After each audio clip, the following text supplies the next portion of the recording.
Hello everyone, welcome to electrical engineering skills. आज के session में हम लोग गाइस आपके आने वाले upcoming examination Chhattisgarh state power company limited द्वारा जो नई रिक्रूटमेंट आने वाली है 398 पोस्ट की, जिसका ऑफिशियल हैंडआउट अभी रिलीज कर दिया गया। ठीक है, जो हम लोग कह रहे हैं उसका शॉर्ट नोटिस जो था वो उसी दिन न्यूज़पेपर में आ चुका था। काफ़ी जल्दी इसका एक्सपेक्टेड है वैकेंसी। उसके लिए असिस्टेंट इंजीनियर और जूनियर इंजीनियर मिला के टोटल पोस्ट 390 है। लगभग हमारे पास में 400 पोस्ट है गाइस। ठीक है, जिसके लिए आपको अच्छे तरीके से तैयारी करनी पड़ेगी। और उसी के लिए हम लोग जो 2022 में 5 मई 2022, 6 मई 2022 और 10 तारीख को जो पेपर हुआ था guys Chhattisgarh state power holding company limited द्वारा, जो उन्होंने पेपर लिया था, उसके अंदर टेक्निकल के जो 80 क्वेश्चन थे उसका हम लोग कंप्लीटली एनालिसिस करने वाले हैं और ये जानने वाले कि इस साल के लिए आपको किस तरीके से तैयारी करनी होगी। ठीक है, काफ़ी इंपॉर्टेंट सेशन रहने वाला है आपके अपकमिंग एग्जामिनेशन के लिए, अच्छी तरीके से देखना होगा। एंड सेशन को शुरू करने से पहले बताना चाहता हूँ गाइस, अगर आप हमारे चैनल इलेक्ट्रिकल इंजीनियरिंग एमसीक्यूज पर नए हो तो चैनल को अभी सब्सक्राइब कीजिएगा और नोटिफिकेशन के बेल पे क्लिक करके ऑल पे क्लिक कीजिएगा, सो दैट कोई भी अपडेट जो आप मिस ना कर पाओ। हमारे एप्लीकेशन भी अवेलेबल है, उसको भी आपको जाके डाउनलोड करना होगा। ठीक है, आज हम लोग इस टोटल 80 क्वेश्चन को डिटेल में पढ़ने वाले और कौन से क्वेश्चन पूछे गए थे ये भी हम लोग जानेंगे। ठीक है, सो स्टार्ट करते गए अभी हमारे इस सेशन को। और सबसे पहले सेशन को शुरू करने से पहले आपको जो एक ऑफिशियल हैंडआउट मैंने बताया था, दैट मींस जो शॉर्ट नोटिस पेपर में आया था, जिसमें आप देख सकते हो इलेक्ट्रिकल के लिए ट्रांसमिशन में सहायक अभियंता मतलब होता है असिस्टेंट इंजीनियर के लिए टोटल 52 पोस्ट। इलेक्ट्रिकल के लिए जिसमें 3 ब्रांचेस आती है हमारे पास में, ट्रांसमिशन, डिस्ट्रीब्यूशन और जनरेशन। ठीक है, ऐसे 118, 226 ट्रांसमिशन डिस्ट्रीब्यूशन में और जनरेशन में 2, इन सभी को मिलाते हुए टोटल 398 पोस्ट जो गाइस आपके लिए अपकमिंग एक्सपेक्टेड है। अच्छी तरीके से तैयारी कीजिएगा। जो मैं आपको टाइम टू टाइम अपडेट्स देते रहता हूँ उसको आपको अच्छी तरीके से फॉलो करना होगा। इंपॉर्टेंट है आपको ये छोटी से छोटी जानकारी जानना और इसी के साथ अपडेटेड रहना। ठीक है, अब देखिए जो भी इंपॉर्टेंट अपडेट्स रहते हैं हम लोग हमारे टेलीग्राम चैनल पर रिलीज करते हैं। कोचिफाई _ नॉन टेक्निकल के लिए और इलेक्ट्रिकल इंजीनियरिंग एमसीक्यूज आपका टेक्निकल के लिए, दोनों भी चैनल्स, उसकी जो लिंक आपको डिस्क्रिप्शन बॉक्स में मिल जाएगी, उसको आपको जाके ज्वाइन करना है। काफ़ी इंपॉर्टेंट अपडेट आपको टाइम टू टाइम मिलते रहेंगे। अब ये तो खैर बात होगी हमारे रिक्रूटमेंट के बारे में। हमें पर्सनली इंस्टाग्राम पे और यहाँ पे टेलीग्राम पे पूछ रहे थे इस एग्जामिनेशन को प्रिपेयर करने के लिए कौन सा नया कोर्स रिलीज किया है या नहीं करके। ठीक है, तो मैं आपको बताना चाहता हूँ इसके लिए हमने कंप्लीट कोर्स रिलीज किया गया। या ये कोर्स हमारा कंप्लीट नहीं हुआ है, मैं बताना चाहता हूँ इसके अंदर और भी सेशन एडअप होने वाला है। ठीक है, ये हमारा काफ़ी यूनिक और इम्पोर्टेंट हमारा कोर्स रह चुका है अभी तक का, जो आपको हिंदी और इंग्लिश दोनों में मैं आपको पढ़ाऊंगा। Chhattisgarh state power company limited द्वारा जो आपको जनरेशन, ट्रांसमिशन और डिस्ट्रीब्यूशन के लिए, चाहे वो असिस्टेंट इंजीनियर हो चाहे वो जूनियर इंजीनियर के लिए, वो एक ही कंबाइंड कोर्स है। इसकी जो 12 महीने की वैलिडिटी हमने आपके लिए देके रखी गई और इसके लिए हमने कूपन कोड, अभी इंट्रोडक्टरी कूपन कोड लगाए, जिसमें आपको जो 1999 का जो कोर्स है आपको फ्लैट 50% ऑफ के साथ इनिशियल डेज में आपको दिया जा रहा है। इसके लिए कूपन कौन सा आपको लगाना है, CH50, छत्तीसगढ़ 50, उसका इनिशियल क्या है CH50। ये कूपन कोड लगा के आप इसको ज्वाइन कर सकते हैं। इलेक्ट्रिकल इंजीनियरिंग एमसीक्यूज के एप्लीकेशन का पूरा आपको मिल जाएगा। इस कोर्स की खासियत क्या है मैं आपको बताना चाहता हूँ। जितने भी अभी हमारे पास सिलेक्शन हो चुके हैं, आप देख ही रहे होगे टेलीग्राम के ऊपर, उनको जो भी मैंने आपको गाइडेंस प्रोवाइड किया था टाइम टू टाइम, ऐसा नहीं कि आपको सिर्फ कोर्स से सिलेक्शन होता है। हमारे पास यूट्यूब पे भी काफ़ी सारा कंटेंट अवेलेबल है जिससे आप सिलेक्शन ले सकते हो। लेकिन इसमें क्या होता है कि आपको एग्जाम ओरिएंटेड एक पूरा पाथ मिल जाता है, पूरा एक रास्ता मिल जाता है, जिसमें आपको किस तरीके से तैयारी करने से लेके आपके जो एंड तक, ठीक है, आपको कौन से टॉपिक प्रिपेयर करने, सारी चीज़ें मिल जाती है। तो आपके लिए छोटी सी इन्वेस्टमेंट करना होगा आपके सिलेक्शन के लिए, जो आपको लाइफ टाइम इसका रिटर्न प्रोवाइड करेंगे गाइस। ठीक है, ये एकमात्र वीडियो कोर्स है जिसमें थ्योरी भी रहेगा, एमसीक्यूज भी रहेगा और टेबल्स और चार्ट्स तो हमारे स्पेशली रहते ही रहते हैं। ठीक है, तो इसको डेफिनेटली ज्वाइन करना होगा। इलेक्ट्रिकल इंजीनियरिंग एमसीक्यूज के एप्लीकेशन के ऊपर अवेलेबल है। साथ साथ नॉन टेक्निकल को तैयारी करने के लिए जनरल नॉलेज का जो कोर्स है ये काफी यूजफुल रह चुका है अभी तक के 2021 से। सारे इंपॉर्टेंट जो क्वेश्चंस इसी से कवर हो चुके हैं। इसको भी आपको हमारे कोचिफाई के एप्लीकेशन को डाउनलोड करके ज्वाइन कर लेना होगा। ठीक है, इसका जो आपका कूपन कोड है ये हमारे पास बाप्पा 50 स्पेशल गणेश चतुर्थी ऑफर अभी हमने कैरी फॉरवर्ड किया। 125 रुपीज में आप पूरा साल भर के लिए आप इसको ज्वाइन कर सकते हो। इसके लिए आपको हमारा नॉन टेक्निकल का एप्लीकेशन ज्वाइन कर लेना है कोचिफाई का। ठीक है, दोनों भी इंपॉर्टेंट कोर्सेज है गाइस। ठीक है, जो आपको डेफिनेटली मदद करेंगे इसके सिलेक्शन के लिए। व्हाट्सएप पे अभी हम लोग आ चुके हैं हमारा ऑफिशियल व्हाट्सएप चैनल। ठीक है, व्हाट्सएप का जो नया फीचर आ चुका है व्हाट्सएप चैनल, उसमें हम लोग हमारा जो प्लेटफॉर्म में आ चुका है। ठीक है, उसकी जो लिंक है आपको डिस्क्रिप्शन बॉक्स में मिल जाएगी, आपको उसको ज्वाइन करना है रेगुलर और डेली एक्साइटिंग अपडेट्स के लिए। ठीक है, इलेक्ट्रिकल इंजीनियरिंग एमसीक्यूज का और कोचिफाई के दोनों के लिंक आपको डिस्क्रिप्शन बॉक्स में मिल जाएगी। जरूर ज्वाइन कीजिएगा आपके व्हाट्सएप के ऊपर, सो दैट आपके इंपॉर्टेंट अपडेट्स आपके फिंगर टिप्स पे, आपके इंस्टेंट जब आप चाहते हो तब आपको मिल सके। ठीक है, अभी हम लोग बिना किसी देरी के सेशन को शुरुआत करते गए और देखते भी हमारा सबसे पहला क्वेश्चन। देखिएगा क्वेश्चन क्या पूछा गया था consider the following sources of energy and select the one that is different. मतलब यहाँ पे जो 4 ऑप्शन बताया गया है इसमें से सोर्स ऑफ एनर्जी है और इसमें से ऑड वन आउट हमें फाइंड आउट करना है, ठीक है। ऑड वन आउट में सबसे पहले आता है हमारे पास में फॉसिल फ्यूल, टाइडल, सोलर और विंड। तो अगर हम लोग इसको देखें तो टाइडल, सोलर और विंड ये होते हैं हमारे पास नॉन कन्वेंशनल सोर्सेज गाइज, लेकिन ये हमारा फॉसिल फ्यूल जो होता है वो होता है हमारा कन्वेंशनल सोर्स, जिसके अंदर आप पता है हमारा नेचुरल गैस होगा, कोयला हो गया, ठीक है। इस तरीके से जो फायरवुड हो गया वो आते हैं फॉसिल फ्यूल्स के अंदर, ओके। तो ऑप्शन ए इसका करेक्ट आंसर आ जाएगा, ये हो जाएगा हमारा ऑड वन आउट। आप यहाँ पे इस टेबल के माध्यम, आप इस चार्ट के माध्यम से समझ सकते हो सोर्स ऑफ एनर्जी कन्वेंशनल कौन से होते हैं और नॉन कन्वेंशनल कौन से होते हैं। काफी बेसिक सा क्वेश्चन पूछा गया था, करेक्ट आंसर इसका ऑप्शन ए। पढ़ते हुए हमारा नेक्स्ट क्वेश्चन की ओर। क्वेश्चन काफी सिंपल है, देखिएगा। Which of the following is not related to the BJT. अभी देखिए आपको बीजेटी पता होना चाहिए, ये क्या होता है। बीजेटी होता है bipolar junction transistor. Transistor family का one of the integral part है गाइस, कंपोनेंट है, बेसिक इलेक्ट्रॉनिक्स में आता है। तो इसमें से उससे रिलेटेड कौन सी चीज नहीं है, तो यहाँ पे ड्रेन, कलेक्टर, इमिटर और बेस, यहाँ पे आपको 4 ऑप्शन दिए गए। अब आपको इसको देख के समझ में आना होगा कि ये बीजेटी से किस तरीके से रिलेटेड नहीं है, इसमें से कौन सा कंपोनेंट। अगर आपको बायपोलर जंक्शन ट्रांजिस्टर का जो सिंबल है वो आपको पता होता है, इसमें कौन से 3 टर्मिनल्स होते हैं वो अगर आपको पता है, तो जैसे कि कलेक्टर हो गया, ठीक है, इमिटर हो गया और बेस, ये तीनों टर्मिनल्स में रहते हैं, लेकिन ये ड्रेन रहता है क्या, नहीं, ठीक है। ये हमारे पास मॉसफेट में रहता है गाइस, ठीक है। तो ध्यान में रखिएगा, ऑप्शन ए इसका करेक्ट आंसर आ जाएगा। ये जो ट्रांजिस्टर है जहाँ पे आप देख रहे हो एनपीएन ट्रांजिस्टर, अगर पीएनपी होता था या एरो इस तरीके से होता था, ठीक है। उसमें 3 टर्मिनल्स कौन सा रहता है, इमिटर, बेस और कलेक्टर। इसमें किस तरीके से डोपिंग वगैरह की जाती है मैंने सारी चीज़ें एक्सप्लेन करके रखी गई, डेफिनेटली फायदा होगा आपको उसको, ठीक है। ऑप्शन ए इसका यहाँ पे करेक्ट आंसर आ जाता है। सो बढ़ते भी हमारे नेक्स्ट क्वेश्चन की ओर। इस क्वेश्चन देखते हुए हमारा क्या कह रहा है। Which of the following losses is least significant while calculating the efficiency of the DC machine। मतलब कि क्या है कि इसमें से अगर हम लोग इफिशिएंसी कैलकुलेट करते हैं डीसी मशीन के, ठीक है, तो इसमें से सबसे कम महत्वपूर्ण जो लॉस है वो कौन सा है, ठीक है।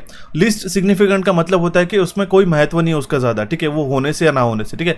इफिशिएंसी जब भी हम लोग कैलकुलेट करते हैं डीसी मशीन की, तो उस केस में हमारा जो मैकेनिकल लॉसेस है ये लीस्ट सिग्निफिकेंट है। हालांकि अगर हम लोग फील्ड कॉपर लॉस की बात करते हैं तो करंट पे डिपेंड करता है, आर्मेचर कॉपर लॉसेस भी करंट पे डिपेंड करता है, ठीक है। आयरन लॉसेस भी काफ़ी बड़ा रोल प्ले करता है, लेकिन जो मैकेनिकल लॉसेस काफ़ी निग्लिजिबल रहते हैं हम लोग कह सकते हैं, और ये लीस्ट सिग्निफिकेंट है अगर हम लोग एफिशिएंसी कैलकुलेट करते तो, ठीक है, हमारे डीसी मशीन की, ठीक है। तो इसलिए इसका करेक्ट आंसर आ जाता है हमारा ऑप्शन सी। बढ़ते हुए हमारे नेक्स्ट क्वेश्चन की और। क्वेश्चन क्या कह रहा है हमारे पास में, considering the speed and load torque. ये काफी इंपॉर्टेंट है, ध्यान में रखिए, मैं बता देता हूं अभी से, ठीक है। स्पीड और लोड टॉर्क की बात करते हैं तो हमें मोटर कौन सा इसमें से डिफरेंट है पूछा गया। ऑप्शन में क्या पता है कि क्यूमुलेटिव कंपाउंड मोटर है, परमानेंट मैग्नेट मोटर है, डिफरेंशियली कंपाउंड मोटर है और सीरीज मोटर है।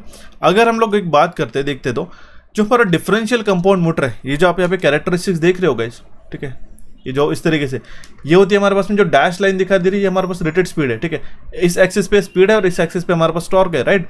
अब देखिए ये जो डिफरेंशियल कंपाउंड मोटर है, ठीक है, इसका जो स्पीड रेगुलेशन रहता है, speed regulation is the negative guys, ये ध्यान में रखिएगा, ठीक है। और हम लोग इसके का साथ हम लोग देख सकते हैं कि इस कैरेक्टरिस्टिक्स है, और क्योंकि इसका जो स्पीड रेगुलेशन है वो नेगेटिव, तो ये हमारा ऑड वन आउट हो जाएगा, ये डिफरेंट हो जाएगा, ठीक है। ऑप्शन सी इसका करेक्ट आंसर आ जाता है गाइस। काफी सिंपल है, ये जो सीरीज फ्लक्सेस रहते हैं गाइस, ठीक है, अपोज करते हैं शंट फील्ड फ्लक्स को, और जैसे जैसे हमारा लोड बढ़ता जाता है गाइस, ठीक है, वैसे हमारे फ्लक्स डिक्रीज होते हैं एक पर्टिकुलर डिफरेंशियल कंपाउंड मोटर के लिए। इसलिए जो स्पीड क्या होती है गाइस, ये इंक्रीज होती है, स्पीड इंक्रीज होती है, और जो हमारा स्पीड रेगुलेशन जो है हमारा नेगेटिव रहता है। क्वेश्चन ऐसा भी बन सकता है, कौन से मोटर का स्पीड रेगुलेशन नेगेटिव होता है, तो वो डिफरेंशियल कंपाउंड मोटर होती है करके, ठीक है, वो भी ध्यान में रखना होगा। ऑप्शन सी इसका करेक्ट आंसर आ जाता है। बढ़ते हुए हमारे नेक्स्ट क्वेश्चन की ओर। क्वेश्चन क्या कह रहा है हमारे पास में, which of the following are parts of a battery, ठीक है। बैटरी में कौन से इसमें से पार्ट्स लगे रहते हैं, ध्यान में रखिएगा। देखिएगा काफ़ी सिंपल है, कैपेसिटर रहता है कि बैटरी में, नहीं, दूसरा ऑप्शन भी नहीं रहेगा, ठीक है। सेपरेटर, इलेक्ट्रोलाइट और एनोड, ये हमारा ऑप्शन हो सकता है। थर्ड फोर्थ ऑप्शन भी हमारा नहीं रहेगा क्योंकि इसके अंदर कैपेसिटर। ऑप्शन सी इसका करेक्ट आंसर आ जाता है। देखिए गाइस, बैटरी का अगर आपको सेशन देखना होगा तो हमने यूट्यूब पे पढ़ा के रखा गाइस, ठीक है, और हम लोग कोर्सेज के अंदर भी पढ़ाएंगे, ठीक है। तो यूट्यूब पे अगर आपको देखना होगा तो आईटी इंस्ट्रक्टर की सीरीज में जाके देखिएगा, वहाँ से आपको काफ़ी सारी चीज़ें पता चल जाएगी। सेपरेटर्स रहते हैं, एनोड रहता है, कैथोड रहता है और इलेक्ट्रोलाइट रहता है गाइस, ठीक है, ये ध्यान में रखिएगा, ओके। तो ये तीनों भी पार्ट्स हमारे बैटरी के अंदर इंक्लूडेड रहते हैं। ऑप्शन सी इसका करेक्ट आंसर आ जाता है। काफी सिंपल से क्वेश्चन हमें लग रहे हैं इस पेपर के।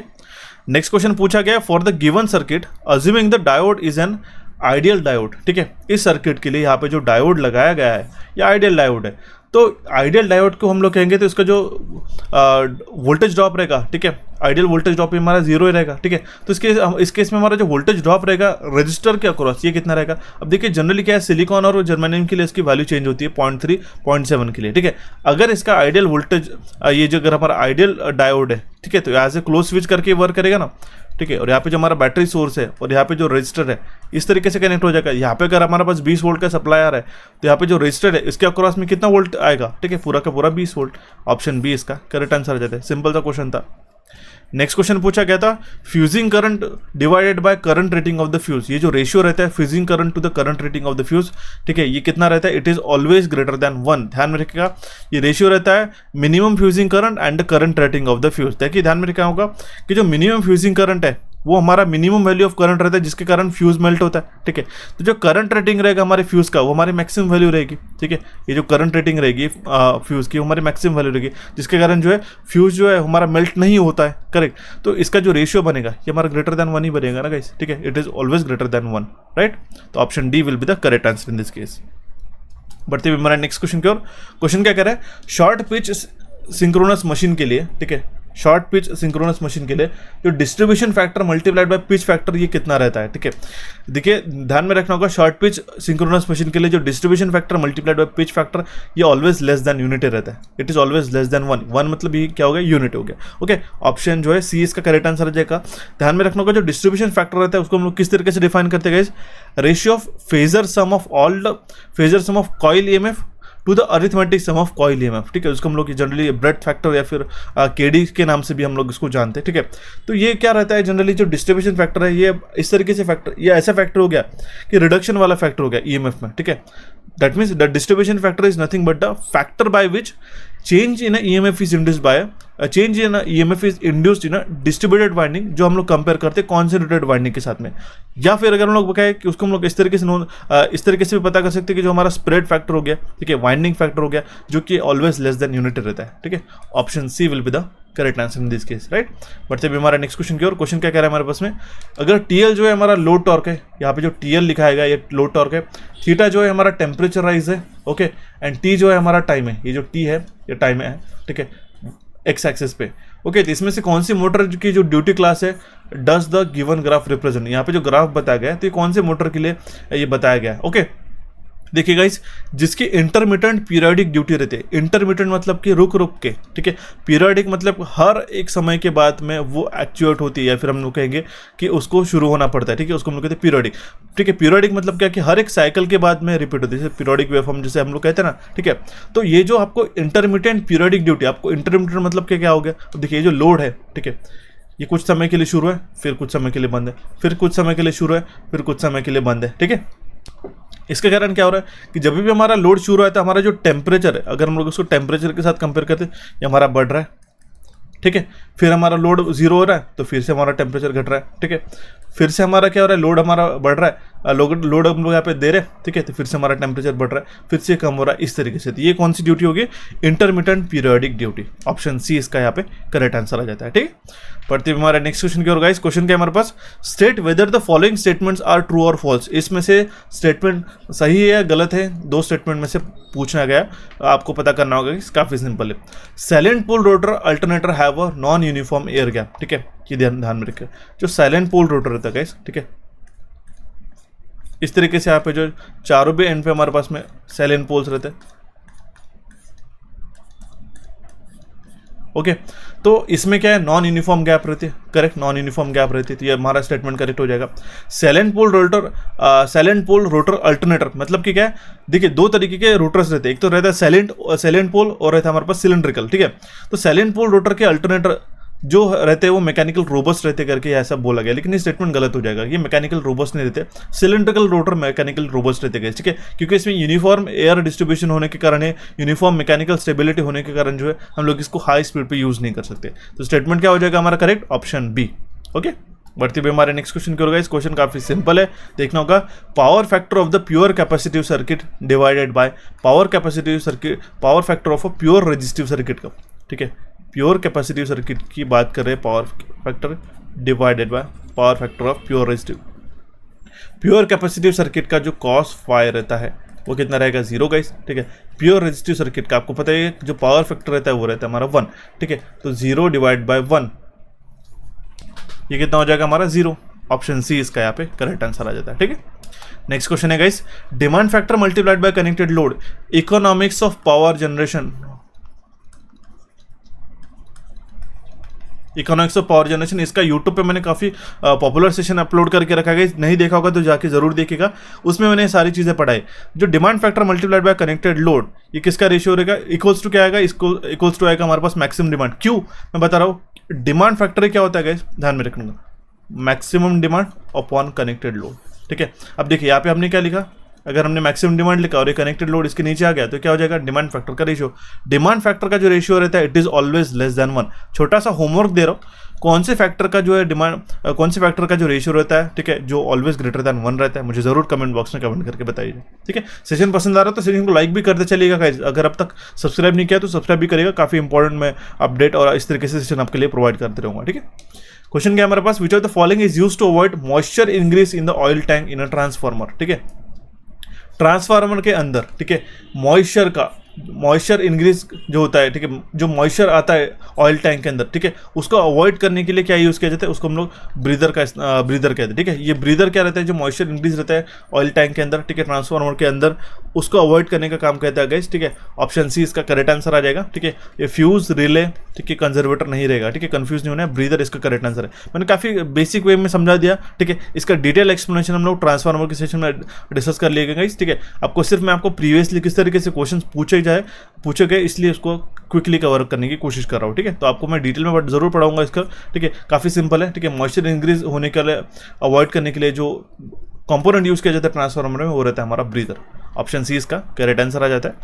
Next question is, which of the following is not related to the three phase squirrel cage induction motor. ठीक है, three phase squirrel cage induction motor से रिलेटेड क्या चीज़ नहीं है इसमें से, राइट। ओके, तो ध्यान में रखिएगा, इसका जो स्पीड रेगुलेशन है, ठीक है, गुड स्पीड रेगुलेशन बोला गया। ठीक है, नॉट, देखिए 3-फेज स्क्विरल केज इंडक्शन मोटर, एक जनरली हमारे पास इसके अंदर हम लोग स्पीड को वेरी नहीं कर सकते, काफ़ी हमारे पास में, देखिए अगर हमारे पास squirrel cage slip ring induction motor है तो हमारे पास स्लिप रिंग से हम लोग एक्सटर्नल रेजिस्टेंस एडअप कर सकते हैं। ठीक है, लेकिन ये स्क्विरल केज में ऐसा नहीं होता है। ठीक है, स्टार्टिंग टॉर्क जो है इसका कम रहता है, कॉस्ट भी कम है, रोबस्ट कंस्ट्रक्शन है, लेकिन गुड स्पीड रेगुलेशन ही है, इसका जो है करेक्ट स्टेटमेंट नहीं होगा। ठीक है, which of the following is not related to the three phase squirrel cage induction motor बोला गया, तो इसका करेक्ट आंसर आ जाएगा हमारे पास ऑप्शन ए।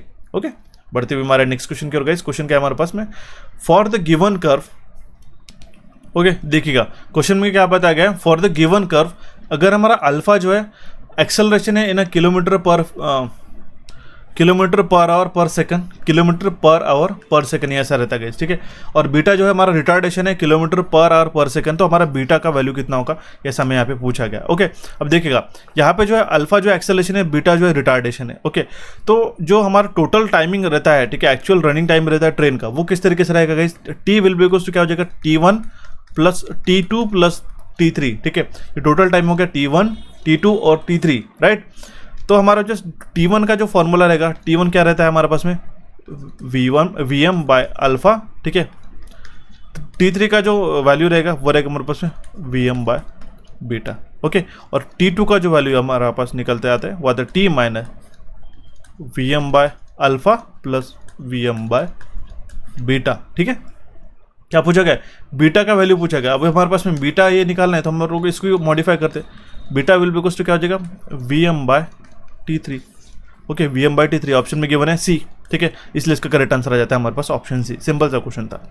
बढ़ते हुए हमारा नेक्स्ट क्वेश्चन क्या होगा, काफी सिंपल क्वेश्चन है, which of the following represent the energy band diagram of the semiconductor. Semiconductor क्या होता है, जो ना कि प्योर कंडक्टर होता है ना कि प्योर इंसुलेटर होता है, उसकी जो प्रॉपर्टीज लाई करती है इंसुलेटर और कंडक्टर के बीच में। ठीक है, तो इसका जो एनर्जी बैंड डायग्राम रहेगा वो हमारा ऑप्शन डी रहेगा। ठीक है, क्यों मैं कह रहा हूँ, कंडक्शन बैंड यहाँ पे सिर्फ बताया गया। ठीक है, अब देखिए यहाँ पे क्रॉस ओवर हो चुका है। ठीक है, अगर हम लोग बात करते हैं कंडक्टर की बात करते हैं तो वैलेंस बैंड और कंडक्शन बैंड में कोई हमारे पास बैंड गैप नहीं रहता है। इंसुलेटर की बात करें तो बैंड गैप काफी लार्ज रहता है। ठीक है, as compare to the semiconductor. लेकिन अगर हम लोग कंपैरिजन की बात करते हैं तो यहाँ पे जो है काफी स्मॉल हमारे पास बैंड गैप देखने को मिल सकता है, सो दैट अगर हम लोग इसको बाइसिंग प्रोवाइड करते हैं तो जो है वैलेंस बैंड से कंडक्शन बैंड में इलेक्ट्रॉन्स मूव हो सके। ठीक है, तो ये रहता है हमारे पास सेमीकंडक्टर के लिए। तो ये जो सेम है आपको यहाँ पे ऑप्शन डी में बताया गया है। ठीक है, ऑप्शन डी इसका यहाँ पे करेक्ट आंसर आ जाता है गाइस। बढ़ते हुए हमारा नेक्स्ट क्वेश्चन की ओर। क्वेश्चन क्या कह रहा है, for a lap bounded DC machine. Simple है क्वेश्चन, लेकिन किस तरीके से फ्रेमिंग किया गया है ये आपको ध्यान में रखना होगा। लैप वाउंडेड डीसी मशीन के लिए जो नंबर ऑफ पोल्स रहेंगे divide by number of brushes, ये कितने रहेंगे, number of poles divided by number of brushes. ठीक है, ध्यान में रखना। क्या मैंने बताया था, लैप मतलब क्या होता है, A is equals to P, ठीक है। Number of parallel path is equals to number of poles, ठीक है। Number of parallel paths is equals to number of poles. अब देखिए जो नंबर ऑफ ब्रशेस रहते हैं डीसी मशीन में वो इक्वल रहते हैं नंबर ऑफ पैरेलल पाथ के, ठीक है। जो ब्रशेस रहेंगे, ठीक है, वो इक्वल टू रहेंगे ए के, ठीक है। तो नंबर ऑफ पोल्स जो है, ठीक है, पोल डिवाइड बाय ए, वो हमारा सेम ही हो जाएगा, ठीक है। ब्रशेस मतलब क्या, number of parallel path A ही हो जाएगा, ठीक है। तो इसलिए इसका जो दोनों का वैल्यू निकल जाएगा यूनिटी, ऑप्शन ए इसका करेक्ट आंसर आ जाएगा। ये दोनों कैंसिल हो जाएगा गाइस, ठीक है। 1 1 जाए, चाहे वो 4 पोल हो, ठीक है, 4 पाथ है तो 1 बाय 1 इसका। अब 4 1 जा 1 4 1 जा 1, ठीक है। इस तरीके से 1 इसका करेक्ट आंसर आ जाएगा। काफी सिंपल है, ठीक है। दोनों ही वैल्यू सेम है ना, इसलिए न्यूमरेटर डिनोमिनेटर 1 वैल्यू निकल के लेता है, ठीक है। ऑप्शन ए इसका यहाँ पे करेक्ट आंसर आ जाएगा। नेक्स्ट क्वेश्चन की ओर बढ़ते हैं। क्वेश्चन क्या पूछा गया है, in a transformer primary current is 500 ampere and secondary current is 5 ampere, ठीक है। ट्रांसफार्मर में जो प्राइमरी करंट है वो हमारा 500 एम्पियर है और सेकेंडरी करंट जो है वो 5 एम्पियर का है, ठीक है। तो टर्न्स रेशियो पूछा गया, सिंपल है गाइस, ठीक है, NS by NP। Secondary turns कितना है, ठीक है, सेकेंडरी करंट क्या है, या फिर हम लोग कह सकते हैं जनरली, देखिए टर्न्स रेशियो की बात कर रहे हैं तो हमारे पास में जो सेकेंडरी करंट कितना है, IS डिवाइड बाय IP, ठीक है, वो है हमारे पास 5, ठीक है। और प्राइमरी करंट है हमारे पास में 500, ठीक है। 1 डिवाइड बाय 100, 1 बाय 100, ये इसका करेक्ट आंसर आ जाएगा, ऑप्शन सी में बताया गया, ठीक है। बढ़ते हुए हमारा नेक्स्ट क्वेश्चन की ओर। क्वेश्चन क्या कह रहा है, which of the following power plant has a low operating cost and a high initial cost. देखिए सबसे कम लागत, ठीक है, जो रनिंग कॉस्ट है, ऑपरेटिंग कॉस्ट वो कम है, लेकिन उसकी लागत मूल्य जो है सबसे ज्यादा है। तो इसमें से कौन सा वो पावर प्लांट होता है, देखते हैं आप इसका आंसर मार्क कर सकते हो। वो होता है हमारा हाइड्रो इलेक्ट्रिक पावर प्लांट, क्योंकि इसके अंदर जगह गाइस हमें डैम्स की रिक्वायरमेंट रहती है, ठीक है। बड़े बड़े डैम्स की हमारे पास रिक्वायरमेंट रहती है, पूरे चैनल्स की रिक्वायरमेंट है, पानी को एक जगह से दूसरी जगह लेके जाने के लिए वाटर रिजर्वायर की स्टोरेज की रिक्वायरमेंट रहती है। इनिशियल कॉस्ट तो ज्यादा लगती है, ठीक है, लेकिन रनिंग कॉस्ट ना के बराबर रहती है, ठीक है। इसलिए इसका करेक्ट आंसर आ जाता है हमारे पास ऑप्शन ए। वही अगर हम लोग बात करते हैं थर्मल पावर प्लांट की, तो जो उसका सेटअप कॉस्ट है वो काफी कम रहता है, लेकिन रनिंग कॉस्ट जो है कोयले के कारण, ठीक है, कोयला रिक्वायर्ड रहता है ना, तो इसलिए जो ऑपरेटिंग कॉस्ट उसकी हाई रहती है, ठीक है। ये आपको दोनों भी ध्यान में रखना रहेगा।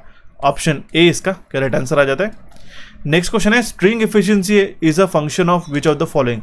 जो स्ट्रिंग एफिशिएंसी होती है गाइस, ठीक है, उसको हम लोग किस तरीके से डिफाइन करते हैं, ठीक है, वो उसको किस तरीके से डिफाइन करते हैं, V1 plus V2 plus V3 divide by 3 into V3, ठीक है। तो ये जो स्ट्रिंग एफिशिएंसी रहती है, it is a function of a number of disc in a string, ठीक है। उसका मतलब क्या है कि जितने नंबर ऑफ डिस्क रहेंगे इंसुलेटर्स, ठीक है, एक स्ट्रिंग में, उसके ऊपर डिपेंड करेगा हमारे पास स्ट्रिंग एफिशिएंसी, ठीक है। यहाँ पे हमारे पास क्रॉस आर्म रहता है, ओके। ऑप्शन सी इसका करेक्ट आंसर आ जाता है। Next question is, if a lamp efficiency is given as a 12 lumen per watt. अगर हमारे लैम्प की एफिशिएंसी 12 लुमेन पर वैट है, तो जो लैम्प यूज किया गया है वो कौन सा लैम्प है, तो होता है इनकैंडेसेंट लैम्प गाइस, ठीक है, ध्यान में रखना होगा। अब इसके लिए क्या है, आपको टेबल ध्यान में रखना होगा जिसके अंदर मल्टीपल आपको जो है लैम्प की एफिशिएंसी मैंने आपको मेंशन करके रखी है, जिससे आपको इस तरीके से क्वेश्चंस को अटेम्प्ट करने के लिए काफ़ी आसानी होगी, ठीक है। ऑप्शन सी इसका करेक्ट आंसर आ जाता है। इनकैंडेसेंट लैम्प का जो है रेंज अगर हम लोग बात करें तो 8 से 40 के बीच में रहता है, ठीक है। आपको हर एक बुक में जो है अलग अलग वैल्यूज देखेंगे, लेकिन एक जो स्टैंडर्ड एक रेफरेंस से मैंने ऑलरेडी आपको बता के रखा है, ठीक है, तो आपको वही फॉलो करना होगा। बढ़ते हुए हमारे नेक्स्ट क्वेश्चन की ओर। सेम क्वेश्चन मैंने हमारे कोर्स के अंदर पढ़ाया था गाइस, ठीक है। अगर आपने यूपीपीसीएल जेईई का कोर्स ज्वाइन करके रखा था प्रीवियसली, तो आपको सेम क्वेश्चन देखने को मिलेगा, ठीक है। Which of the following type of lighting is shown in the given figure. यहाँ पे जो लाइटिंग बताई गई, अब देखिए ये होता है लाइटिंग फिक्सचर, ठीक है। सबसे ज़्यादा रोशनी ऊपर जा रही है और कुछ अमाउंट हद तक जो है रोशनी नीचे आ रही है, इसको कहते हैं हम लोग सेमी डायरेक्ट, ठीक है। डायरेक्ट लाइटिंग सिस्टम में क्या होता है, 90% जो है, ठीक है, लाइटिंग हमारे पास नीचे आती है, ठीक है। इनडायरेक्ट लाइटिंग सिस्टम में क्या होता है, ठीक है, अराउंड 90% जो लाइट है वो अपवर्ड थ्रू की जाती है सीलिंग में और डिफ्यूज होकर हमारे पास रिफ्लेक्ट करके आती है। सेमी इनडायरेक्ट में क्या होता है, 60 से 90% जो है, ठीक है, वो डाउनवर्ड फॉल करती है। सेमी इनडायरेक्ट की बात करते हैं, ठीक है। देखिए इस क्वेश्चन का करेक्ट आंसर था गाइस, देखिए अगर हम लोग देखते तो ये हमारा सेमी इनडायरेक्ट है, ठीक है। ऑप्शन सी इसका करेक्ट आंसर आ जाएगा। मैंने गलती से सेमी डायरेक्ट बोल दिया तो आपको कंसिडर कर लेना है, ठीक है, क्योंकि अब अगर हम लोग देखते हैं यहाँ पे सेमी डायरेक्ट में क्या क्या हो रहा है, इक्वल जा रहा है, ठीक है, ओके। सेमी इनडायरेक्ट में क्या हो रहा है कि अल्टीमेटली जो 60 to 90% है टोटल फ्लक्स वो अपवर्ड जा रहे हैं सीलिंग में, ठीक है, ध्यान में रखिएगा। यहाँ पे सेमी इनडायरेक्ट में अपवर्ड जा रहे हैं और यहाँ पे सेमी डायरेक्ट में नीचे आ रहे हैं 60 to 90%, ओके। ये आपको थोड़ा सा ध्यान में रखना होगा, क्योंकि यहाँ पे इमेजेस में क्या होता है एग्जामिनेशन में छोटे छोटे आपको आइकॉन्स जो है वहाँ पे कंफ्यूज कर सकते हैं, लेकिन यहाँ पे जो नीचे जो लाइट इमिट हो रहा है, ठीक है, वो आपका कम है as compare to the upward, okay. और डिफ्यूज की बात करें तो ये सब जगह टोटल जगह रोशनी देता है, ठीक है। ये लाइटिंग सिस्टम के अंदर कवर अप होता है। इसका करेक्ट आंसर है हमारा ऑप्शन सी। बढ़ते हुए हमारे नेक्स्ट क्वेश्चन की ओर गाइस। क्वेश्चन काफी सिंपल है, देखिएगा। क्वेश्चन में क्या करें, for a P pole synchronous generator 180 degree electrical equals to dash mechanical. Okay, अब देखिएगा छोटा सा फॉर्मूला इसके लिए आपको पता होना चाहिए, जरूरी है। Theta electrical will be equals to P/2 multiplied by theta mechanical. ठीक है, यहाँ तक आपको क्लियर हुआ। अब देखिए 180 डिग्री इलेक्ट्रिकल, ठीक है 180 डिग्री इलेक्ट्रिकल, इसका मतलब क्या हो जाएगा P/2 इंटू थीटा मैकेनिकल। तो 2 इसको मल्टीप्लाई हो जाएगा, तो हम लोग यहीं पे डायरेक्ट लिख लेते हैं, वो ये कितना हो जाएगा 360 डिग्री। ओके, तो थीटा मैकेनिकल कितना हो जाएगा, theta mechanical will be equals to 360 divide by P। Simple है, ऑप्शन सी इसका यहाँ पे करेक्ट आंसर आ जाता है। ओके, बढ़ते भी हमारे नेक्स्ट क्वेश्चन की ओर। क्वेश्चन क्या कह रहा है, for a given transformer circuit if the turns ratio is 3:1। ये 3 जो टर्न है ये प्राइमरी के और 1 जो टर्न है वो हमारे सेकेंडरी के। ठीक है, तो जो पावर ट्रांसफर कितना होगा लोड पे ये हमें पूछा गया। अब देखिएगा जो सोर्स रेजिस्टेंस रहता है ये कितना रहता है n² ZL गाइस, ये छोटा सा आपको फॉर्मूला ध्यान में रखना होगा मैक्सिमम पावर ट्रांसफर थ्योरम के अकॉर्डिंगली। ठीक है, जो हमारे पास टर्न्स रेशियो निकल के आ गया हमारे पास 3। ठीक है, ये कैसा रहेगा 3² इंटू ZL। ठीक है, ZL की बात करते हैं यहाँ पर कितना है ZL, लोड रेजिस्टेंस कितना है हमारे पास 100, तो 3² मतलब हो जाता है 9 इंटू 100 900। अब अगर हम लोग ऑप्शन में देखते तो 0 नहीं होगा, मिनिमम नहीं होगा, फाइंड आउट हमारा आंसर आया नहीं रहेगा हमारे पास मैक्सिमम। ऑप्शन बी इसका करेक्ट आंसर आ जाता है।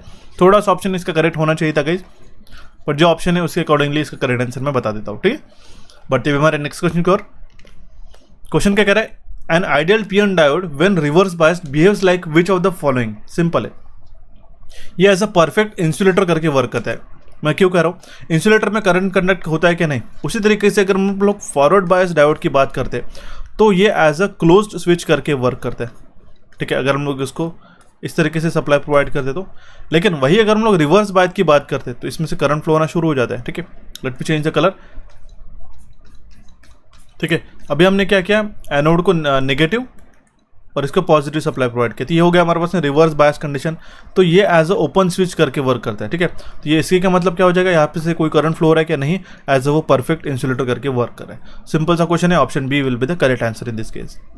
Next question is for the given wave form. यहाँ पे जो वेव फॉर्म दिखाई दे रही है आप देखते पता कर सकते हैं, ये साइनोसॉइडल है, ये साइनोसॉइडल वेवफॉर्म है। ठीक है, इसका पीक फैक्टर कितना रहेगा, इसका पीक फैक्टर रहता है 1.414। सिंपल सा है, ये टेबल मैंने ऑलरेडी एक्सप्लेन कर दिया काफ़ी बार आपको।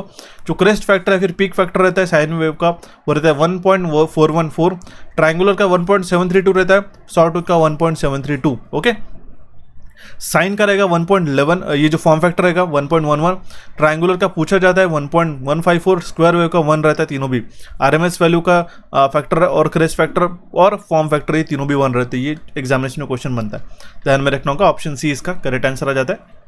Next question is which of the following is the correct Kirchhoff voltage law equations for the given circuit. यहाँ पे जो एक सर्किट बताया गया है, ठीक है, पोलैरिटी प्लस माइनस है, प्लस माइनस है, माइनस प्लस, ठीक है, प्लस माइनस। ओके, ये हो गया हमारे पास प्लस माइनस। ये हमारे पास V1 V2 V3 V4 V5।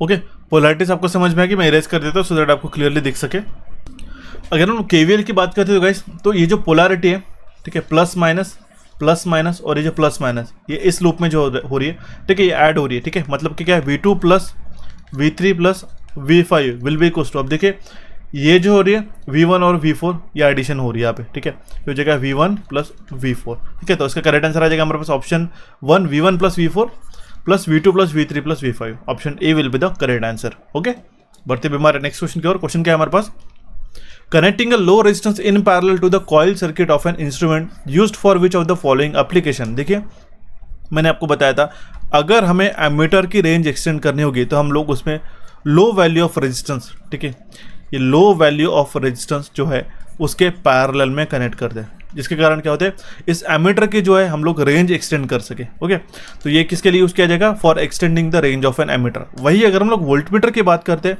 तो इसके सीरीज में अगर हम high value of resistance series में जोड़ दिया तो उसको हम लोग एज अ मल्टीप्लायर करके कहते हैं, और वो हमारी वोल्टमीटर की रेंज बढ़ाने के लिए यूजफुल होता है। Okay, option D will be the correct answer in this case. Okay, बढ़ते हुए हमारे नेक्स्ट क्वेश्चन की ओर। क्वेश्चन क्या कर रहा है, in the relation if I equals to K D to the power X and K is a fuse constant, I जो है हमारा फ्यूज करंट है और डी जो है हमारा डायमीटर फ्यूज वायर का, the value of x is equals to, ये सेम क्वेश्चन मैंने ऑलरेडी काफी बार पढ़ा चुका होगा, हमने कोर्सेज के अंदर भी बताया था, ठीक है।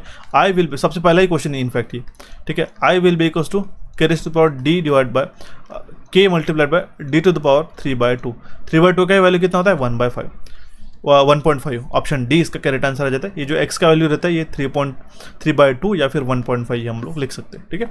ऑप्शन डी इसका करेक्ट आंसर आ जाता है। ये अप्रोक्सीमेट वैल्यू रहते हैं फ्यूजिंग करंट कौन से वायर के लिए, राउंड वायर के लिए, ठीक है।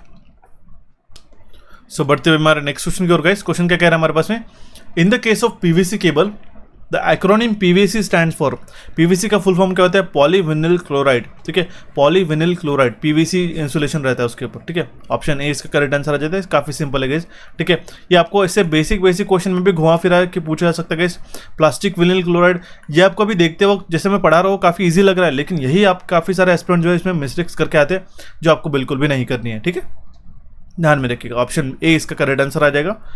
नेक्स्ट क्वेश्चन की ओर बढ़ते गए। नेक्स्ट क्वेश्चन पूछा गया, अगर हमारा जो ट्रांसमिशन टावर का हाइट बढ़ जाता है, ठीक है, हाइट हमारा घट जाता है, तो हमारा जो ट्रांसमिशन जो कैपेसिटेंस रहेगा लाइन टू अर्थ का वो भी हमारा इंक्रीज हो जाएगा, ठीक है। क्या बोला गया है, अगर हमारी जो हाइट है, ठीक है, ट्रांसमिशन टावर की, ये हमारी घट जाती है, ठीक है, तो जो हमारा लाइन टू ग्राउंड हमारा कैपेसिटेंस रहेगा वो हमारा बढ़ जाता है, ठीक है। ऑप्शन डी इसका करेक्ट आंसर है। काफी सिंपल सा क्वेश्चन है, ठीक है। जितना ज्यादा नियर टू हमारे पास ग्राउंड रहेगा, जितना कंडक्टर हमारे पास जमीन से पास में रहेगा, उतना ज्यादा हमारे पास कैपेसिटेंस यहाँ पे बढ़ जाता है, ठीक है। Option D will be the correct answer in this. क्यों?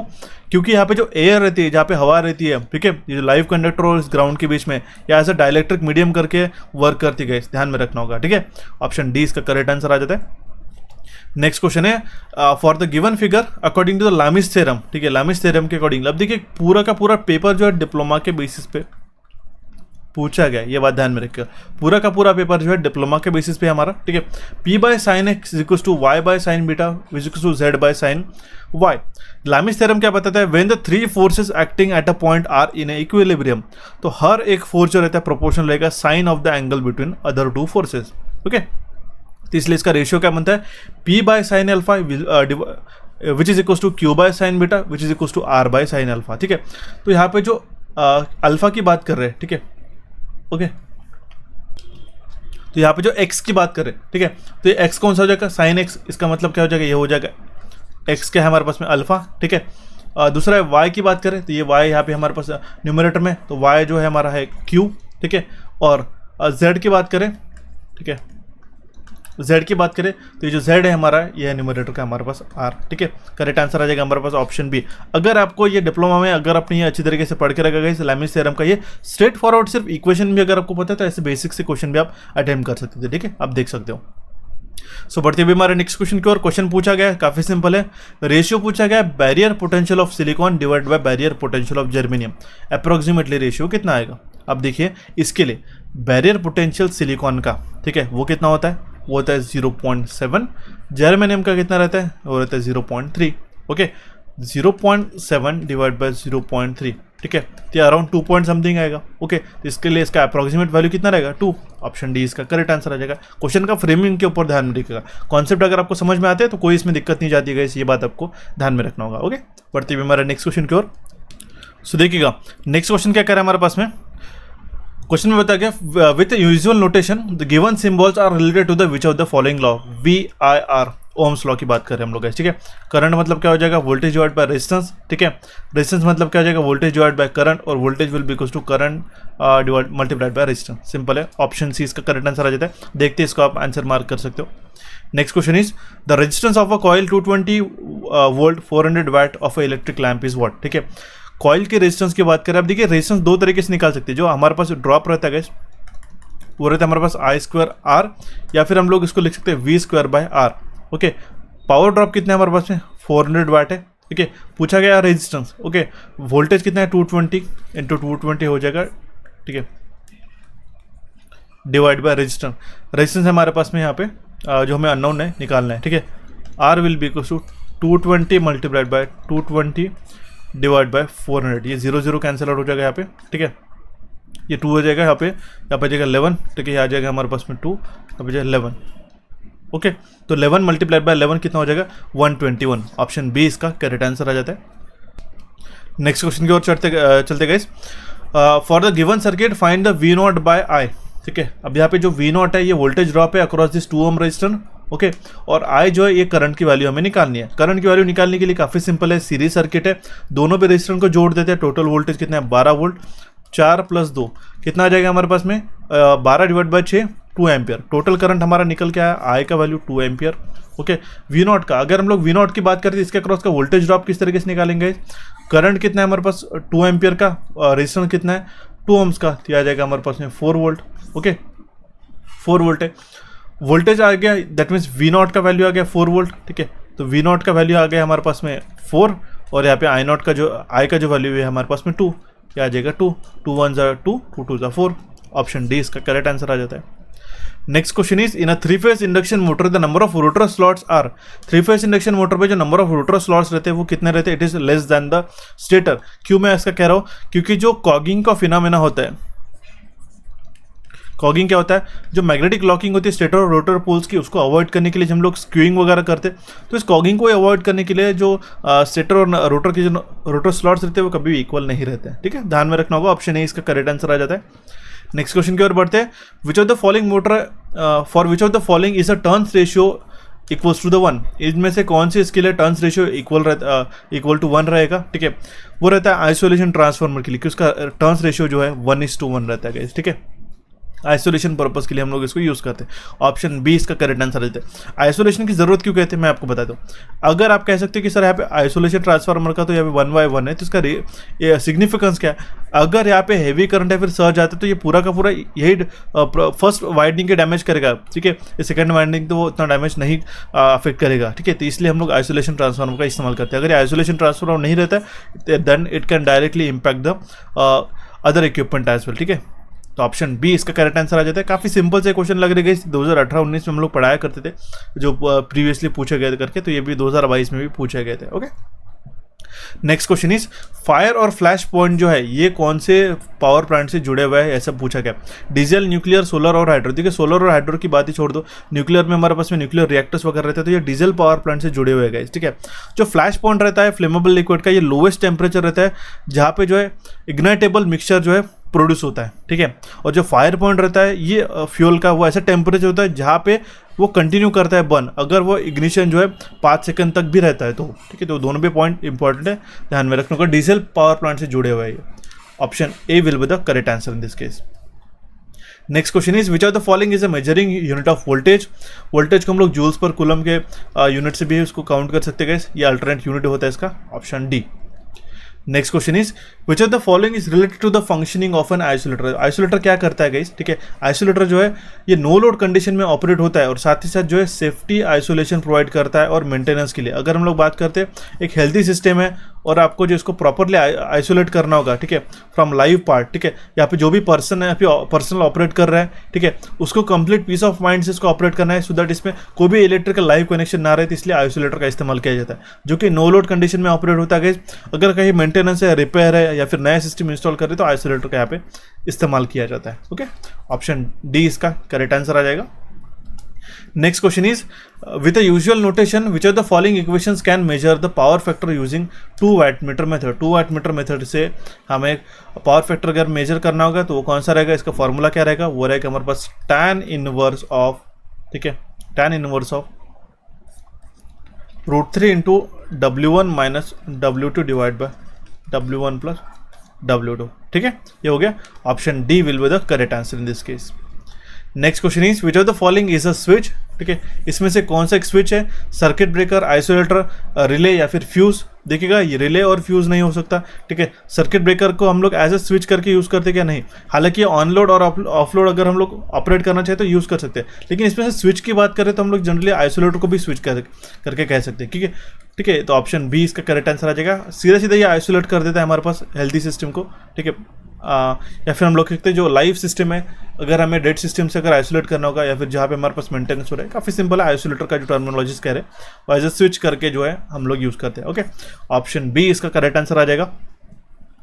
Next question is which of the following does the given symbol represent. यहाँ पे जो सिंबल बताया गया है ये किसका सिंबल है, आप इसको देखते ही सब पहचान लोगे गाइस, ठीक है। डायक और ट्रायक में मैंने बताया था, अगर यहाँ पे जो है, ठीक है, ये डायक का सिंबल है, अगर इस तरीके से यहाँ पे गेट जोड़ दिया गया तो होता है ट्रायक, और ये जो सिंबल हमारे पास बताया गया ये हमारे पास में डायक का है। ऑप्शन डी इसका करेक्ट आंसर आ जाता है। दो एंटी पैरेलल डायोड इस तरीके से जोड़े जाते हैं जो कि होता है हमारे पास डायक। इसके अंदर कौन से टर्मिनल्स रहते हैं मुझे जरूर कमेंट बॉक्स में कमेंट करके बताइएगा। ओके, बढ़ते हुए हमारे नेक्स्ट क्वेश्चन की ओर गाइस। क्वेश्चन क्या करे, the method of finding the centre of gravity of a square is the same as that of a rectangle. ठीक है, अगर हम लोग सेंटर ऑफ ग्रेविटी एक स्क्वायर की बात कर रहे हैं, ठीक है, तो सेंटर ऑफ ग्रेविटी जिस तरीके से स्क्वायर के हम लोग फाइंड आउट करेंगे उसी तरीके से रेक्टेंगल के भी फाइंड आउट कर सकते हैं। ऑप्शन डी इसका यहाँ पे करेक्ट आंसर आ जाता है। नेक्स्ट क्वेश्चन है हमारे पास में, which of the following requires greater number of diode. इसमें से हाफ रेक्टिफायर सर्किट है, फिल्टर सर्किट है, full wave centre type and bridge rectifier है। ब्रिज रेक्टिफायर में अगर हम लोग देखते थे हमारे पास में से 4 डायोड्स रहते हैं, तो इसलिए हमारे पास ब्रिज रेक्टिफायर के लिए मैक्सिमम नंबर ऑफ डायोड की रिक्वायरमेंट रहेगी। ऑप्शन डी इसका करेक्ट आंसर आ जाएगा। Next question is, for the given circuit find the IS। इस IS को हमें फाइंड आउट करना होगा। अगर हमारे पास V0 जो है, ठीक है, ये हमारे पास में 40 वोल्ट है, ठीक है। अगर ये 40 वोल्ट है, ठीक है, तो हमारा इसमें से करंट कितना फ्लो होगा गाइस, ठीक है, इसमें से जो करंट फ्लो होगा वो कितना होगा, ठीक है, हो जाएगा हमारे पास 40 डिवाइड बाय 8, आ जाएगा 5 एम्पियर, राइट। ये 5 एम्पियर का हमारा यहाँ पे तो करंट निकल के आ गया। इस टोटल ब्रांच की अगर हम टोटल रेजिस्टेंस निकालते थे 12 + 8 कितना हो जाता है, ये हो जाएगा हमारे पास में 20 ओम्स। करंट डिवीजन रूल से भी निकाल सकते हैं। अगर हम लोग यहाँ पे I1 की बात करते हैं, ठीक है, I1 की बात करते हैं तो ये कितना हो जाएगा, या फिर देखिएगा एक शॉर्टकट में आपको और इससे मेथड एक शॉर्टकट अप्रोच और बता सकता हूँ इसका, ठीक है। अब देखिए यहाँ पे जो V0 का वोल्टेज है हमारे पास में वो है हमारे पास 40 वोल्ट। अब करंट क्योंकि हमारे पास निकल गया 5 एम्पियर का, इसमें से जो करंट फ्लो हो रहा है, ठीक है, ये जो करंट फ्लो हो रहा है ये 5 एम्पियर का फ्लो हो रहा है, तो ये सेम है, यहाँ से भी फ्लो होगा 5 एम्पियर का करंट, ठीक है। तो इसके क्रॉस का पोटेंशियल डिफरेंस हम लोग कैलकुलेट कर सकते हैं, ठीक है। ये कितना हो जाएगा 12 × 5, यह आ जाएगा हमारे पास 60 वोल्ट। अब देखिए ये है हमारे पास में इसका नोटेशन कुछ इस तरीके से रहेगा, प्लस माइनस, ये रहेगा प्लस माइनस। तो अगर हम लोग इस तरीके से बात करते हैं, थोड़ा सा ध्यान से देखिएगा, अलग अलग वे होते हैं गाइस सॉल्व करने के लिए, ठीक है। ये 12 ओम का हो गया, यहाँ पे 8 ओम का रेजिस्टेंस हो गया, यहाँ पे 60 वोल्ट है, ठीक है, तो यहाँ पे हमारे पास 40 वोल्ट है, ठीक है। तो टोटल वोल्टेज कितना हो जाएगा इस 4 ओम्स के अक्रॉस में, ठीक है, ये आ जाएगा हमारे पास 100 वोल्ट गाइस इसके अक्रॉस में, ठीक है, ये देख लियोगे। ओके, तो अभी हमने क्या करेंगे, इसके थ्रू होने वाला जो करंट फ्लो हो रहा है, ठीक है, वो हम लोग आसानी से निकाल सकते हैं, सिंपल है, ठीक है। वो कितना हो जाएगा 100, यहाँ पे लिख लेता हूँ ऊपर, 100 divide by 4 which is 25 ampere. अब देखिए क्योंकि यहाँ पे हमारा करंट कितना फ्लो हो रहा था 5 एम्पियर, यहाँ से करंट कितना फ्लो हो रहा है हमारे पास 25 एम्पियर, तो यहाँ से जो सोर्स से करंट निकल रहा है हमारा, ठीक है, किरचॉफ्स करंट लॉ के अकॉर्डिंगली क्या हो जाएगा 5 + 25 30 ampere. Option B will be the correct answer in this case. काफ़ी सिंपल सा क्वेश्चन था, आई होप क्लियर हुआ होगा। पढ़ते हुए हमारे नेक्स्ट क्वेश्चन की ओर, यहाँ पे भी किरचॉफ्स करंट लॉ की बात करें, ये हमारा I1 है, ये I2, 5 है, 4, ये 3 है, ये इनकमिंग है गाइस, ठीक है, ये आउटगोइंग है। इस तरीके से अगर I1 की वैल्यू 2 है, ठीक है, यहाँ से 2 एम्पियर इधर से आ रहा है, ठीक है। I2 का जो वैल्यू है ये हमारे पास में 10 एम्पियर का इधर से आ रहा है, ठीक है। I3 का जो वैल्यू है गाइस ये 4 एम्पियर का है, ठीक है, और I4 का जो वैल्यू है वो हमारे पास में 5 एम्पियर का है, ठीक है। तो हमें पूछा गया I5 - I1 कितना होगा, ओके, I5 - I1 कितना होगा। अब देखिए यहाँ पे कौन सी वैल्यूज़ गिवन है, ये I1 की बताया गया है, ठीक है, I2 की वैल्यू बताई गई है, ठीक है, I3 का भी वैल्यू बताया गया है, I4 का भी वैल्यू बताया गया है, ठीक है, ओके, जो कि 5 एम्पियर है। अब हमें क्या करना होगा I5 की वैल्यू निकालना होगा। तो सम ऑफ इनकमिंग करंट कितना हो जाएगा 10 + 2, ये आ जाएगा 10 + 2 will be equal to 12, okay, which is equal to, अब ये यहाँ पे आया 12 एम्पियर का, तो यहाँ पे बटा कितना, ठीक है, ये हमारा 4 एम्पियर और 5 एम्पियर, ये जोड़ देंगे हम लोग। सो 12 - 4 - 5, ये कितना बचेगा हमारे पास में 3 एम्पियर, ठीक है। इसी का मतलब क्या है कि यहाँ पे जो I5 का वैल्यू फ्लो, ये जो I5 का वैल्यू जो है गाइस, ठीक है, I5 का वैल्यू यह है हमारे पास 3 एम्पियर का, 3 एम्पियर का करंट यहाँ से फ्लो हो रहा है, तो हम लोग आसानी से निकाल सकते हैं I5 - I1। 3 - I1 का वैल्यू कितना था 2 एम्पियर, ठीक है, इसका वैल्यू कितना निकल गएगा, तो किसका वैल्यू निकल गएगा 1 ampere. Option D will be the correct answer in this case, ठीक है। यहाँ पे गलती से ऑप्शन बी सिलेक्ट हो गया था, ठीक है, 1 ampere will be the correct answer in this case. Okay, काफ़ी सिंपल है, I5 माइनस I1 हमने ये निकालना था, ठीक है, जो आपके किरचॉफ्स करंट लॉ के अकॉर्डिंग निकाल सकते हैं। इसके लिए आपको क्या कॉन्सेप्ट पता होना चाहिए, sum of incoming current meeting at point A इसी को sum of incoming current is equal to sum of outgoing current होता है, ठीक है। अगर हम लोग ऐसे लिखते हैं I1 plus I2 will be equal to क्या हो जाएगा, I3 plus I4 plus I5, यही तो होता है हमारा पास करंट, किरचॉफ्स करंट लॉ, ठीक है। Sum of current meeting at node A, या फिर हम लोग कहेंगे sum of current entering to point या फिर नोड ए या फिर particular node is equal to sum of current leaving that node, right. Option A will be the correct answer. Next question is select the diamagnetic material from the options given option, ठीक है। इसमें से diamagnetic material choose करने इस option में से, तो उसका होगा करेक्ट आंसर हमारा option A, copper. Okay, option A will be the correct answer in this case. Next question is which are the following is a unitless. इसमें से जो क्वांटिटी बताई गई है वो इसमें से कौन सी क्वांटिटी एक यूनिटलेस है, फ्लक्स डेंसिटी, रिलक्टेंस या फिर फ्लक्स, ठीक है, और या फिर परमेबिलिटी। देखिए रिलेटिव परमेबिलिटी एक यूनिटलेस क्वांटिटी होती है गाइस, ऑप्शन डी इसका करेक्ट आंसर आ जाता है। Next question is which are the following does the given circuit represent. यहाँ पे जो सर्किट बताया गया है गाइस ये है 2 transistor model of silicon control rectifier, ठीक है। SCR का ये हमारा 2 ट्रांजिस्टर मॉडल है, ठीक है। एनोड, कैथोड और गेट, ठीक है, गेट हो गया, एनोड और कैथोड, ठीक है। SCR को किस तरीके से रिप्रेजेंट करते हैं, ये जो डायोड होता है, ठीक है, यहाँ पे हमारे पास गेट लग जाता है, ठीक है, ये होता है इसका कैथोड, ठीक है, और ये होता है हमारे पास एनोड, राइट। ये 2 ट्रांजिस्टर मॉडल है SCR का, ऑप्शन ए इसका करेक्ट आंसर आ जाता है। Next question is the speed time curve of a train is at in the mark period 3 is called.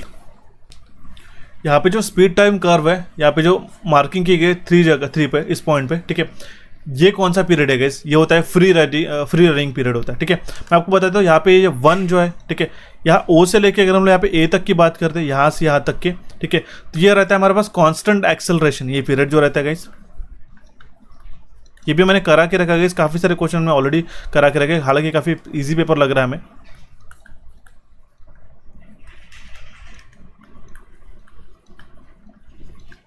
It is a constant acceleration. यहाँ पे जो 2 जो है, यहाँ से एक से लेकर अगर हम लोग बी की बात करते हैं, फिर T1 से लेकर T2 की अगर हम लोग बात करते हैं, तो ये जो पीरियड होता है ये होता है एक्सेलरेशन रनिंग पीरियड, ठीक है, एक्सेलरेशन रनिंग पीरियड। और ये रहता है बी से लेकर हम लोग सी तक की बात करते हैं, ये जो फ्री रनिंग रहता है, ठीक है। अब देख सकते हो यहाँ पे जो स्पीड है वो कांस्टेंट है नियरली, ठीक है। इसके बाद में जो है सी से लेकर डी तक अगर हम लोग यहाँ पे बात करते हैं, ठीक है, जो 4th नंबर का ये पॉइंट है, ये कोस्टिंग पीरियड रहता है गाइस, ठीक है, खुद के मोमेंट ऑफ इनर्शिया से रोटेट होती है। और उसके बाद में इस डी से लेके इस पॉइंट तक, ठीक है, जो 5th नंबर का पॉइंट है, तो ये रहता है हमारा ब्रेकिंग पीरियड, ध्यान में रखना होगा। ये हमारा स्पीड टाइम कर्व रहता है एक ट्रेन का, ऑप्शन ए इसका करेक्ट आंसर आ जाता है। ऐसे क्वेश्चन आपको डेफिनेटली इस साल भी पूछे जाने के चांसेस है। ओके, सो बढ़ते भी हमारे नेक्स्ट क्वेश्चन की और। क्वेश्चन क्या कह रहा है, for the given circuit if the diode between B and D is removed, ठीक है, अगर हमारे जो डायोड है बी और डी का अगर हमने यहाँ पे निकाल दिया, ये बी और डी का निकाल दिया, तो ये क्या हो जाएगा गाइस, ये जो रेक्टिफायर है as a half wave rectifier करके वर्क करेगा, ऑप्शन डी इसका करेक्ट आंसर आ जाएगा।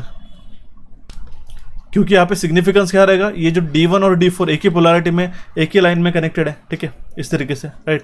ये तो हमारा बंद ही रहेगा नेक्स्ट साइकिल के लिए, तो ये as a half wave rectified voltage हमें प्रोवाइड करेगा। ओके, इसका आउटपुट जो रहेगा ये half wave rectified output voltage रहेगा।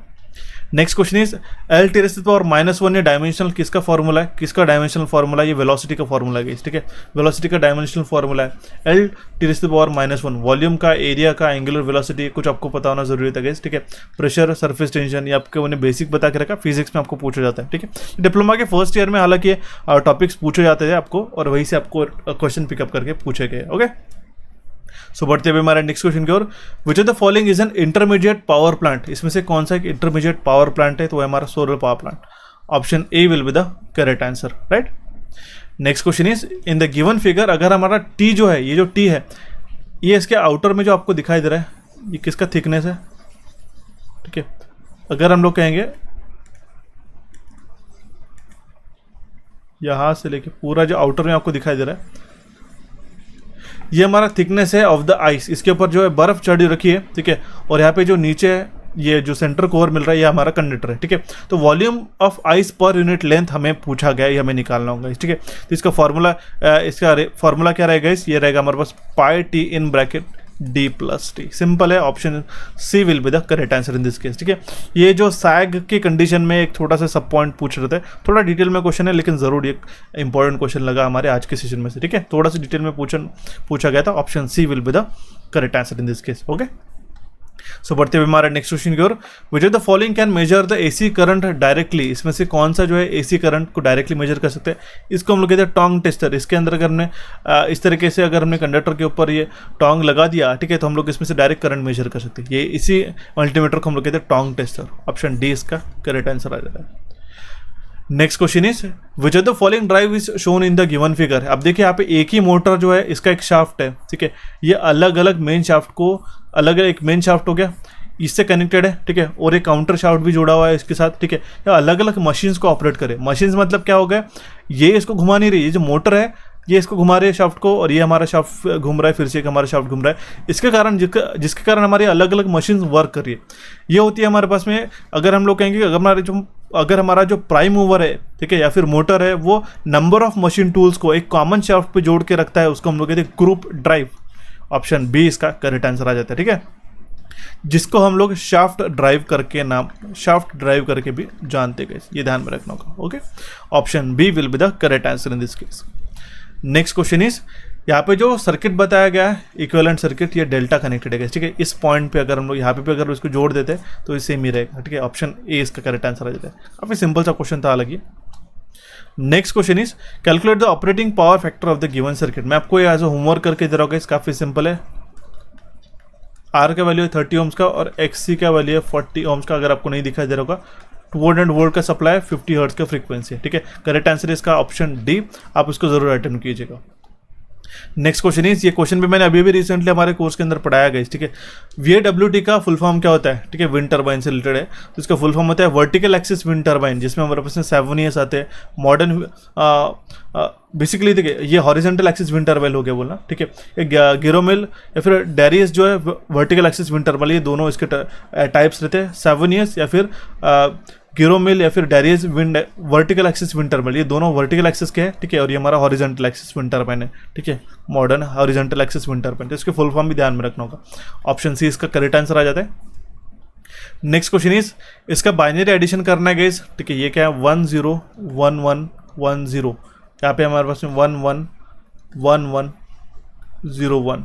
ओके, 0 + 1 कितना हो जाएगा? 1 1 + 0 हो जाएगा हमारे पास में 1 1 + 1 0 कैरी 1 1 + 1 0। ठीक है, कैरी 1 आ जाएगा। ठीक है, और 0 + 1 1, और यहाँ पे जो कैरी आया था हमारा 1। ठीक है, 1 + 0 1 1 + 1 कितना हो जाएगा? 0 कैरी आ जाएगा 1 1 + 1 0 आ जाएगा। ठीक है, कैरी आएगा 1। ठीक है, 0 + 1 1 और कैरी आएगा हमारे पास फिर से 1। करेक्ट आंसर क्या बनेगा हमारा? Option C. ठीक है, 1 1 0 1 1 0 1 0 1 1 टू द बेस 2। ठीक है, मैं आपको क्यों बता रहा हूँ, अगर हम लोग इसमें 1 + 1 बाइनरी एडिशन करते तो सम कितना रहता है गाइस? वो रहता है 0, और कैरी जो रहता है वो रहता है हमारे पास 1। ठीक है, जो कि कैरी नेक्स्ट इसमें मूव ऑन होता है। ऑप्शन सी इसका करेक्ट आंसर आ जाएगा। नेक्स्ट क्वेश्चन इज, एक 0 से 100 वोल्ट का मूविंग कॉइल वोल्ट मीटर जिसका इंटरनल रेजिस्टेंस है 2 ओम का, वो हम लोग यूज कर रहे हैं to measure a voltage up to 200 volt. ठीक है, तो जो एडिशनल रेजिस्टेंस हमें कनेक्ट करना रहेगा उसके सीरीज में उस वोल्ट मीटर के, सो दैट उसको 200 वोल्ट तक मेजर कर सके, वो कितना रहेगा हमें क्वेश्चन में पूछा गया। ठीक है, मैक्सिमम वोल्टेज कितना है? 100 वोल्ट का है। यहाँ पे नेक्स्ट टाइम की बात कर रहे हैं तो हमारे पास 200 वोल्ट का है। ठीक है, रेजिस्टेंस जो है इंटरनल रेजिस्टेंस 2 ओम्स का है, तो जो करंट हमारा निकल गएगा वो कितना रहेगा? 100 / 2 विच इज़ 50 एम्पियर। ओके, तो जो आर इफेक्टिव रहेगा वो कितना रहेगा हमारे पास? 200 / 50।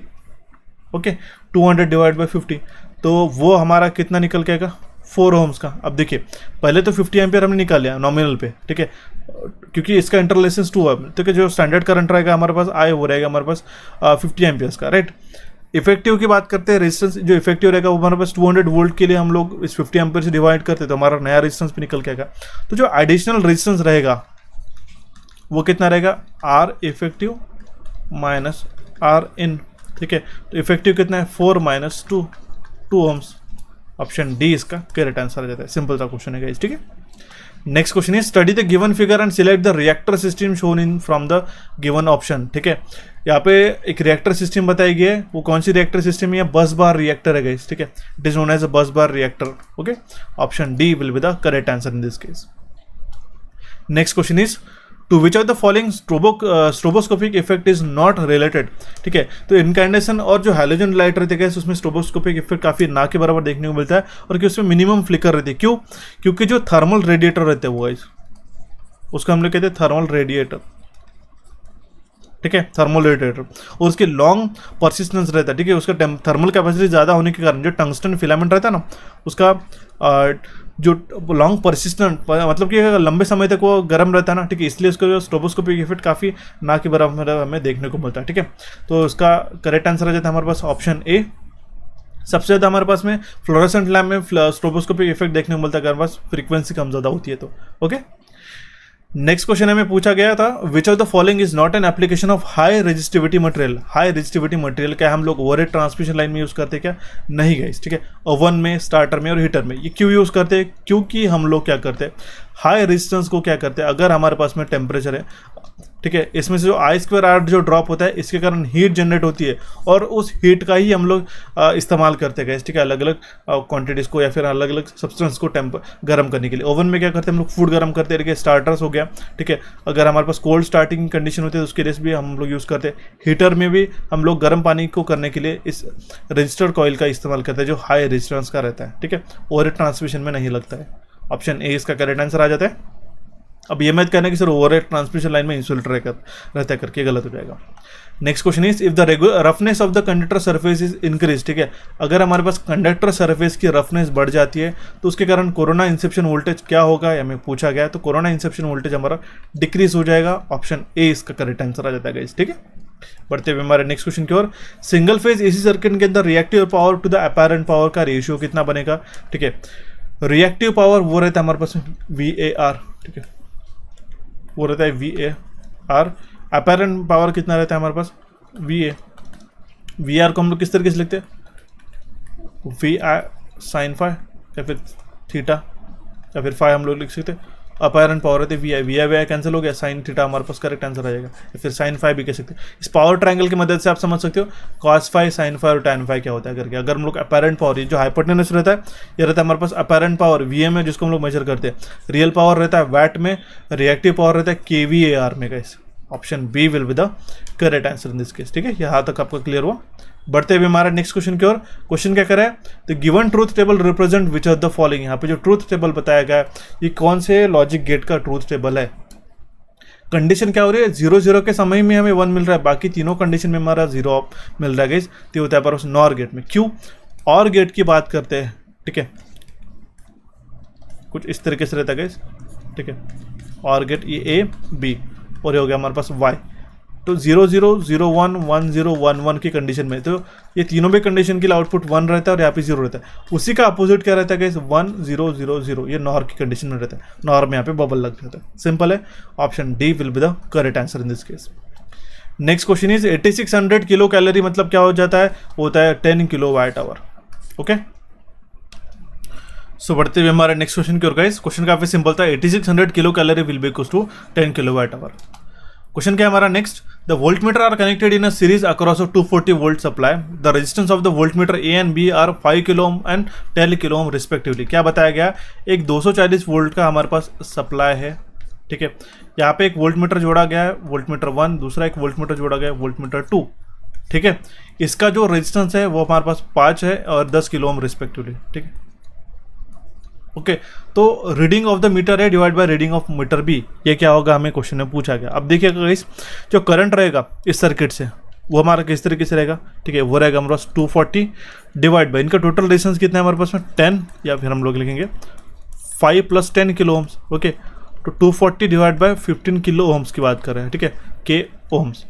तो इसका जो वैल्यू निकल के आएगा ये आएगा हमारे पास 16 मिली एम्पियर। ठीक है, करंट तो हमारा निकल के आ गया, यह आ गया हमारे पास 16 मिली एम्पियर। ठीक है, I let me change the colour so that आप समझ सको इस तरीके से। ओके, यहाँ तक आपको क्लियर हुआ। तो जो वोल्टेज रहेगा अक्रॉस दिस वोल्टमीटर 1, ठीक है, वो कितना रहेगा, अगर यहाँ पे V1 लिखा और V2 लिखा मैंने, यहाँ पे VA और VB लिख लेते हैं। ठीक है, तो VA के अक्रॉस वोल्टेज कितना रहेगा हम लोग आसानी से निकाल सकते हैं। जो करंट मल्टीप्लाइड बाय उसका रेजिस्टेंस कितना है। ठीक है, करंट है 16 मिली एम्पियर, रेजिस्टेंस कितना है 16 × RA। आर ए का वैल्यू कितना था 5 मिली एम्पियर, और किलो का मैं कैंसिल ही कर देता हूँ, 16 5 हमारे पास में आ जाएगा 80 वोल्ट। ठीक है, तो यहाँ पे हो गया हमारे पास 80 वोल्ट, और यहाँ पे वी बी का वोल्टेज कितना रहेगा आई इंटू इसका अक्रॉस का रेजिस्टेंस। ठीक है, आर बी करंट है 16 एम्पियर का, रेजिस्टेंस है हमारे पास 10। ठीक है, 16 into 10 will be equals to 160 volt, right. आ जाएगा हमारे पास 160 वोल्ट, ये 1 ज़ा आ जाएगा, 2 ज़ा रेशियो कितना निकल के आया हमारा पास 1/2। Option A will be the correct answer in this case. ठीक है, समझ में आ रहा है कि आपको किस तरीके से क्वेश्चंस पूछे गए थे। ठीक है, और अगर आप अभी तक यहाँ पे इस सेशन को देख रहे हो और आपने सब्सक्राइब नहीं किया तो मैं इंटेंशनली कहना चाहूँगा आपकी आप डेफिनेटली सब्सक्राइब कीजिएगा। इस 47% आप सोच सकते हो एस्पिरेंट जो हमारे सेशन को रेगुलरली वॉच करते हैं और अभी तक उन्होंने सब्सक्राइब नहीं किया। ठीक है, ये इसलिए मैं आपको कह रहा हूँ गाइस, ठीक है, क्योंकि टेक्निकल सेक्शन में अगर हम लोग बात करें तो आपके एक एक लाइक से एक एक सब्सक्रिप्शन से जो है हमें मोटिवेशन मिलता है। जब भी हम लोग हमारा यूट्यूब को ओपन करते हैं, ठीक है, हमें देखने को मिलता है अगर हमने एक सेशन अपलोड किया उसमें सब्सक्राइबर्स बढ़े तो हमें उतना ही मोटिवेशन लगता है कि हम लोग इस तरीके से और अच्छी तरीके से और क्वालिटी कंटेंट आपके लिए क्रिएट कर सके। ठीक है, और वही अगर आप आपका नॉर्मल रिस्पॉन्स रहता है तो हमें उतना मोटिवेशन नहीं मिल पाता है। तो ये अल्टीमेटली आपके फ़ायदे की बात हो जाती है अगर चैनल को सब्सक्राइब करते हो, लाइक करते हो, नोटिफिकेशन पर क्लिक करते हो, सो दैट ये इससे हमें क्या होता है, शेयर करते हो सेशन को, तो इससे हमें मोटिवेशन मिलता है और हम लोग इसी तरीके से कंटेंट आपको क्रिएट करते रहते हैं। ठीक है, अभी हम लोग बढ़ते हैं हमारे नेक्स्ट क्वेश्चन की ओर। थेवेनिन्स रेजिस्टेंस निकालना है गाइस। थेवेनिन्स रेजिस्टेंस के लिए हम लोग क्या करते हैं, वोल्टेज सर्किट को वोल्टेज सोर्स को हम लोग शॉर्ट सर्किट करते हैं, करंट सोर्स को हम लोग क्या करते हैं, ओपन सर्किट करते हैं गाइस। ठीक है, इसको शॉर्ट सर्किट कर देंगे तो हमारे पास में सर्किट कुछ इस तरीके से निकल के आएगा।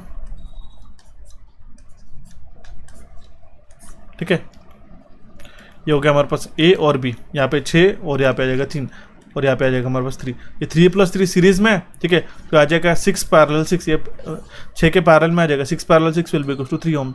आप देखिएगा ऑप्शन डी इसका करेक्ट आंसर का है। इसका शॉर्टकट मैंने ऑलरेडी बताया था, अगर 6 पैरेलल 6 है तो इसका करेक्ट आंसर आता है, इसका पैरेलल आता है 2 ओम्स। जितने नंबर ऑफ रेजिस्टेंस है उससे आप डिवाइड कर लेना अगर वो तीनों भी इक्वल रहते हैं तो। ठीक है, option D will be the correct answer in this case. Next question is the forces represented in the given figure are called. यहाँ पे जो फोर्सेस एक्ट कर रहे हैं, यहाँ पे देखिए एक जो कॉन्करेंट फोर्सेस सिस्टम है, यहाँ पे जो फोर्सेस है लाइन ऑफ एक्शन जो एक सेम पॉइंट में मीट हो रहे हैं, इसको हम लोग कहेंगे कॉन्करेंट फोर्सेस है ये। ठीक है, नॉन कॉन्करेंट फोर्सेस कुछ इस तरीके से हो जाएंगे। ठीक है, आड़े टेढ़े। ऑप्शन ए इसका करेक्ट आंसर आ जाता है। Next question is earth resistance जो है कोई भी अर्थिंग वायरिंग का वो कितने से ज़्यादा नहीं होना चाहिए, 5 ओम से ज़्यादा नहीं होना चाहिए। ऑप्शन सी इसका करेक्ट आंसर आ जाता है, ये स्टैंडर्डाइज है। ओके, नेक्स्ट क्वेश्चन इज यहाँ पे करंट पूछा गया है सर्किट में। अब देखिए 5 एम्पियर का जो करंट डायरेक्शन है डाउनवर्ड है, IM का भी डायरेक्शन कुछ इस तरीके से। करंट की अगर हम लोग डायरेक्शन बात करते हैं तो काफ़ी सिंपल है गाइस। ठीक है, करंट डिवीजन रूल से भी निकाल सकते हैं गाइस हम लोग। ठीक है, यहाँ से अगर हमें करंट निकालना होगा 40 ओम्स के अक्रॉस में से, ठीक है, इस ब्रांच से, तो हम लोग टोटल करंट क्या रहेगा हमारे पास 5 एम्पियर मल्टीप्लाइड बाय। अब देखिए ये जो करंट निकालना होगा हमें, इसके लिए हम लोग क्या करेंगे, अपोजिट रेजिस्टेंस लेंगे 10 डिवाइड बाय 10 + 40, 10 + 40। ठीक है, ये कितना आ जाएगा 5 अगर हम लोग डायरेक्ट भी लिख देते हैं 50 डिवाइड बाय 50। ठीक है, क्या आ जाएगा 1 एम्पियर। ठीक है, देखिए 1 एम्पियर के डायरेक्शन कुछ इस तरीके से, लेकिन यहाँ पे हमारे पास में IM का डायरेक्शन पूछेगा।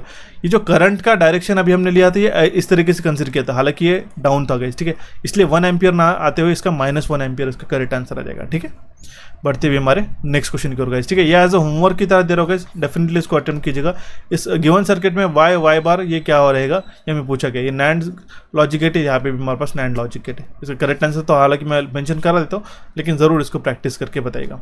ठीक है, बढ़ते हुए हमारे नेक्स्ट क्वेश्चन की ओर। क्वेश्चन क्या कह रहे हैं, which of the following instrument is related to the electric lighting. Electric lighting से रिलेटेड इसमें से कौन सा इंस्ट्रूमेंट है, पायरोमीटर, सोनोमीटर, थर्मोमीटर और लक्स मीटर। तो जो लक्स मीटर जो है लाइटिंग की बात कर, लाइटनिंग की बात नहीं करेगा, इस लाइटिंग। ठीक है, जो हम लोग जनरली लाइट्स लगाते हैं उसको हम लोग मेजर करने के लिए, उसकी इंटेंसिटी मेजर करने के लिए लक्स मीटर का इस्तेमाल करते हैं। ओके, ऑप्शन डी इसका करेक्ट आंसर आ जाता है।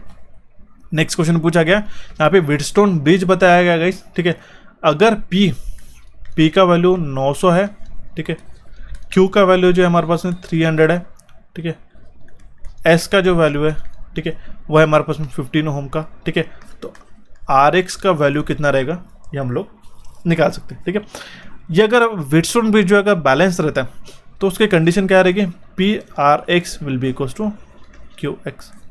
ठीक है, ये जो रहेगा P और ये RX और ये हमारा Q और ये S। ठीक है, वैल्यू सब्स्टिट्यूट कर लेते गए।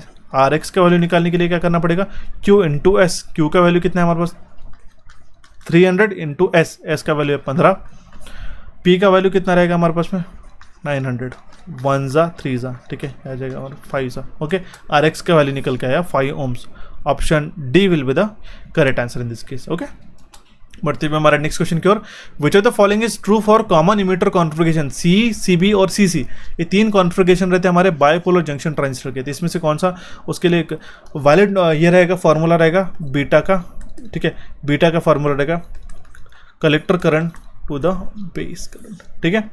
अल्फा की बात करते तो हो रहता है हमारे पास आई सी अपॉन आई, इसके ऊपर न्यूमेरिकल्स भी बनते हैं, ठीक है। तो करेक्ट आंसर क्या आ जाएगा हमारे पास option A, I C upon I B. Next and the last question of our session is, इसमें से जो सिंबल बताया गया है ये किसका सिंबल है गाइस? ये सिंबल है हमारे डबल ब्रेक आइसोलेटर का, ठीक है, डबल ब्रेक आइसोलेटर का सिंबल है। अगर आपको सिंबल की पीडीएफ चाहिए होगी तो हमने एप्लीकेशन पे या फिर हमारे टेलीग्राम चैनल पे पीडीएफ पूरी अपलोड करके रखी है, उससे आप जाके जरूर प्रैक्टिस कर सकते हैं। ये थे गाइस हमारे कंप्लीट 80 क्वेश्चंस जो आपके प्रीवियसली पूछे गए थे। इसके 2 और सेट बाकी है। आपको आज का सेशन कैसा लगा मुझे ज़रूर बताइएगा, ठीक है। मैं वो दोनों भी सेट आपको जल्दी से जल्दी प्रोवाइड करा दूंगा। आपको इस कोर्स को डेफिनेटली ज्वाइन करना है गाइस, ठीक है। ये छोटी सी इन्वेस्टमेंट आपको करके आपकी सिलेक्शन को आप एक नई ऊंचाई तक लेके जा सकते हैं और इसकी मदद से आप अच्छी तरीके से सिलेक्शन डेफिनेटली ले सकते हो। ऐसे काफ़ी प्रूवन कोर्सेज रह चुके हैं हमारा, और पूरे ऑल ओवर इंडिया में हमारा काफ़ी ट्रस्टेड प्लेटफॉर्म है इलेक्ट्रिकल इंजीनियरिंग एमसीक्यू, जो आपके हर एक इलेक्ट्रिकल एग्जामिनेशन के लिए काफ़ी ज़्यादा यूजफुल रहता है, ठीक है। तो डेफिनेटली ज्वाइन करना है गाइस। जीके का भी सेशन कोर्स आपको कोचिफाई में मिल जाएगा। दोनों एप्लीकेशन की लिंक आपको डिस्क्रिप्शन बॉक्स में मिल जाएगी गाइस। व्हाट्सएप को ज्वाइन करना ना भूलिएगा, ठीक है। आप इसको डाउनलोड आज ही कर लीजिएगा और इसको ज्वाइन कर सकते हो। कूपन कोड क्या मैंने बताया था CH50, ठीक है। काफ़ी ज़्यादा हेल्पफुल रहेगा आपके अपकमिंग एग्जामिनेशन के लिए, ठीक है। तो ये था गाइस हमारा कंप्लीट सेशन। हमारे चैनल कोचिफाई और इलेक्ट्रिकल इंजीनियरिंग एमसीक्यूज को यहाँ पे आप क्लिक करके सब्सक्राइब कर सकते हैं गाइस। रिसेंट सेशन को देखने के लिए यहाँ पे आप क्लिक करके वॉच कर सकते हो। टेलीग्राम चैनल से जुड़ने के लिए यहाँ पे लिंक्स मैंने ऑलरेडी बता के रखे। व्हाट्सएप की भी लिंक मैंने आपको डिस्क्रिप्शन बॉक्स में प्रोवाइड करा दूंगा। सो मिलते गाइस अभी हमारा नेक्स्ट सेशन में। Thank you for watching this session. Have a nice day.